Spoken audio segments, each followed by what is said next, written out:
Welcome to Bed Crime Stories podcast. I'm your host, T. Good morning, good afternoon, good evening, bed crimers. As always, I wish you the best. To anyone new here, a warm welcome. Thank you for checking out my channel. Let me just ask that after listening to or watching this video, if you learned something or enjoyed it, please do me a favor and smash that like button. Now, let's dig in. There are a few activities that people, women in particular, keep learning are never a good idea to do solo. Two that stand out are exercising in isolated areas in nature and getting into the vehicles of strangers. It's unfortunate because we love our freedom as much as men do. Sadly, in a world where not everyone is programmed to be kind and gentle, violent predators walk among us every day. Many hidden beneath the facade of an attractive face. Throw in a little charisma, and that predator is superpowered to bait victims. We've learned this through the Ted Bundys, the Richard Ramirez's, the Lori Vallows, the Paul Knowles, and Vera Renzis of the world. I'm not going to include Chad Daybell because he's a dork, although he did draw a lot of women to him through his alleged visionary gifts. So there has to be some tiny inkling of charisma there. You likely know who Bundy, Ramirez, and Vallow are. Knowles and Renzis are less known.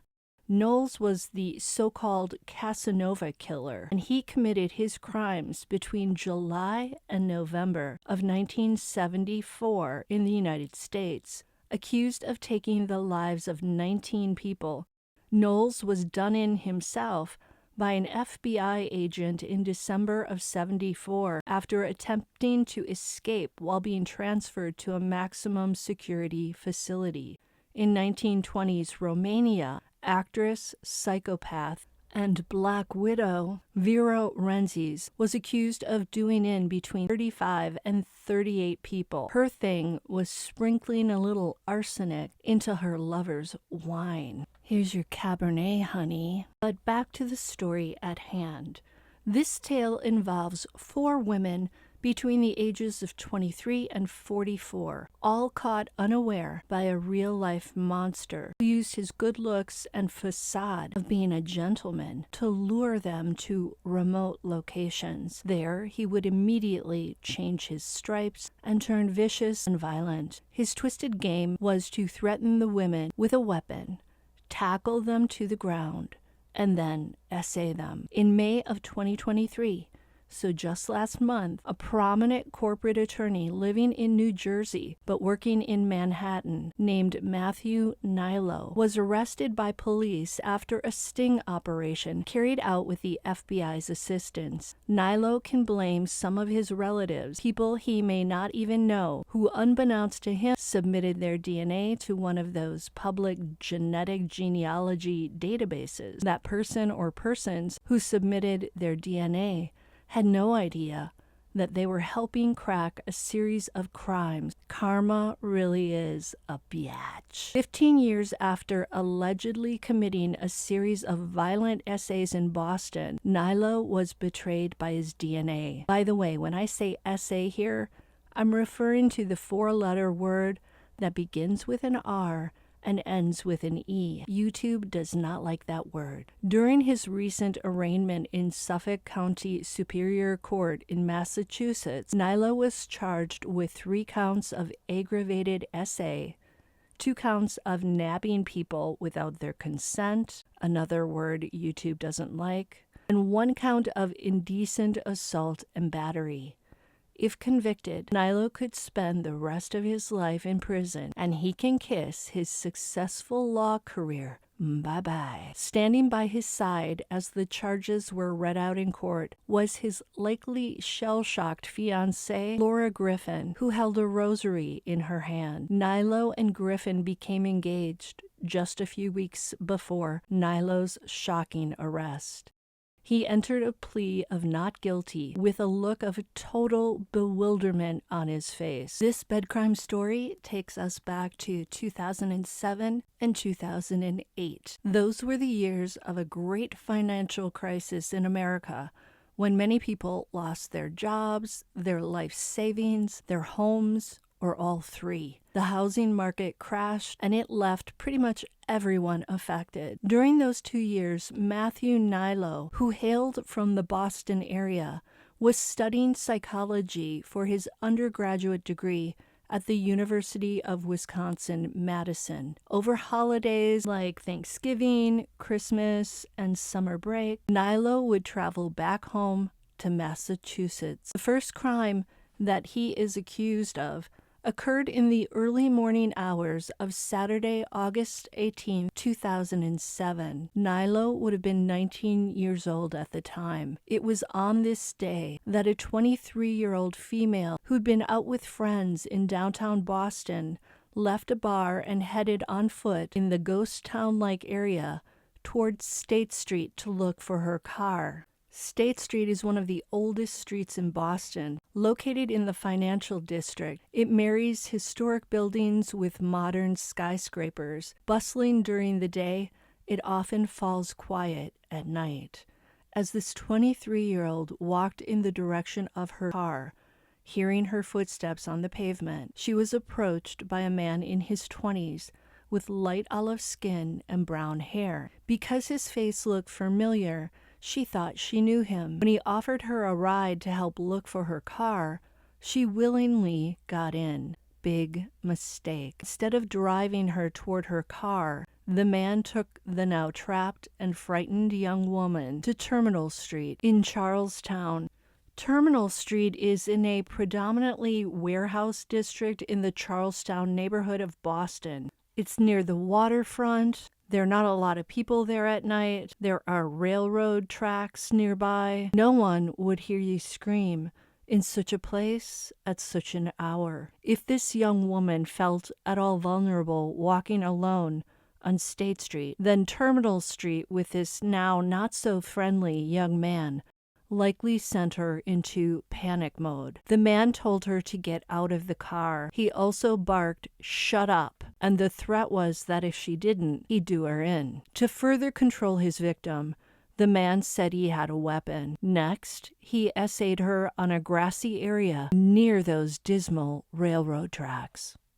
The second attack Nilo is accused of occurred on Thursday, November 22nd, 2007, over Thanksgiving break from college. Another 23-year-old female was leaving a bar on State Street once again, the same location as the first attack in August. She'd been attending a high school reunion. She entered a vehicle that she mistakenly took for a taxi. She gave the driver the location of an ATM near her apartment. When the driver drove past the intersection with the ATM, she politely told him he missed her turn. It was at this point that the young man flashed a shiny, sharp object. He then drove to, you guessed it, Terminal Street, where he ordered her out of the car, knocked her to the ground, and essayed her. The third attack that Matthew Nilo is accused of occurred on August 5th of 2008, which would have been during his summer break from the University of Wisconsin-Madison. This time, a 36-year-old woman was panhandling near Boston Common in the area of Boylston and Arlington Streets when she was approached by a man in his early 20s. The man promised her money if she drove with him to Charlestown. Can you guess where this dude drove her to? That's right, Terminal Street. They got out of the car. He tackled the female to the ground and held a weapon to her back. This time the man essayed the victim repeatedly. Note that DNA swabs from the first 3 attacks all matched the same unknown man. A fourth assault occurred in the early morning hours of December 23, 2008. Again, Nilo would have been home from college during this period, so even on the day before Christmas Eve, this predator was out trawling for another victim. A 44-year-old woman was jogging in the area of Terminal Street when a man ran up behind her, wrapped his arms around her in a bear hug, and tackled her to the ground. When she screamed, he said he had a weapon. The man put his hand in her pants and SA'd her, but this lady wasn't going to go down easily. She fought him off and poked him multiple times in the eye with her gloved fingers. All the while, the man was repeatedly yelling out, "I have a weapon! I have a weapon! I have a weapon!" This brave lady eventually got away after a struggle. That act of touching his eye left DNA on the glove, and the authorities were able to obtain a DNA profile from it. She helped the authorities build the case against Nilo. But 15 long years would pass before anyone discovered who this serial offender was. Over this period, Nilo earned his bachelor's degree in psychology, then moved back home to Boston to work at a law firm before attending law school in San Francisco. He returned to the East Coast to begin working as a cyber attorney, and in January of 2023 started working with a company called Cowbell Cyber. In 2022, police revisited the investigation into these series of attacks, which had long gone cold. According to Boston Police Deputy Superintendent Victor Evans, the new investigation was the result of a $2.5 million federal grant that was written to revisit unsolved cases that present the greatest threat to public safety. This time, the authorities were able to use genetic genealogy when looking at the crimes. They scoured the publicly accessible DNA databases to narrow down the pool of suspects. Eventually, the name Matthew J. Nilo rose to the surface as a person of interest, aka a suspect. Once they had a name, the police and FBI agents began surveilling the now prominent lawyer, Matthew Nilo, in the New York metropolitan area in early 2023. The agents followed him to a corporate event where food and drink were served. The ever-clever FBI agents watched the defendant schmooze at the event and then secretly swooped in and grabbed utensils and drinking glasses that Nilo had used. From one of the glasses, the Boston Police Crime Lab obtained a male DNA profile from Matthew Nilo that matched the suspect DNA profile from the 3 Terminal Street essays. Prosecutors have said that detectives determined that this profile was 314 times more likely to belong to Matthew Nilo than to any other male in the population. To arrest Nilo, the police and FBI came up with a ruse to draw him down to the lobby of the Weehawken, New Jersey apartment building that he shared with his fiancée, Laura Griffin, and on May 30th of 2023, with the promise of a large package that did not fit into the lockers where residents pick up packages, law enforcement tricked Nilo down to the lobby. Instead of getting a big old delivery, Nilo got slapped with an arrest warrant and handcuffs. Much to the utter shock and confusion of Griffin, he was immediately taken into custody. I'll say it again. Karma is a bitch. Nilo waived extradition to return to Massachusetts to face the charges and was soon transported there. During his recent arraignment, Nilo, with a continuously confused expression etched across his forehead, pleaded not guilty. His fiancée was clutching rosary beads nearby. His lawyer, Joseph Cataldo, said he looks forward to clearing his client's name. Nilo's bail was set at $500,000. Personally, I don't think that's enough money for this guy. He can probably raise that in no time. The court also said that if he's able to post bail, then Nilo must agree to do 4 things. 1. Wear a GPS tracker. 2. Avoid contact with his alleged victims. I'm sure they feel really good and safe about this. Not. 3. Surrender his passport. And 4. Keep 1,000 feet away from Terminal Street in Charlestown unless he's accompanied by his lawyer. Nilo's trial date is set for June of 2024, and he will be back in court on June 12th for a bail hearing. So far, his fiancée is standing by him, much like actress Bijou Phillips is standing by her actor husband, Danny Masterson. Nilo's lawyer is already voicing issues with the prosecution. He said, quote, "I do understand that the procedures used by law enforcement are somewhat suspect. It seems that they obtained the DNA evidence without ever obtaining a search warrant. If that turns out to be true, that's an issue that will be pursued vigorously." It makes you wonder if Nilo could be connected to other unsolved SAers from Madison, Wisconsin, San Francisco, California, and others in Boston as well. Guys who do this stuff don't tend to take breaks. It's a compulsion for them, and I'm assuming it would be the same for females who commit such acts. Until the next time on Bed Crime Stories, did you find this interesting? Did you learn anything from it? If so, for God's sake, smash the like button.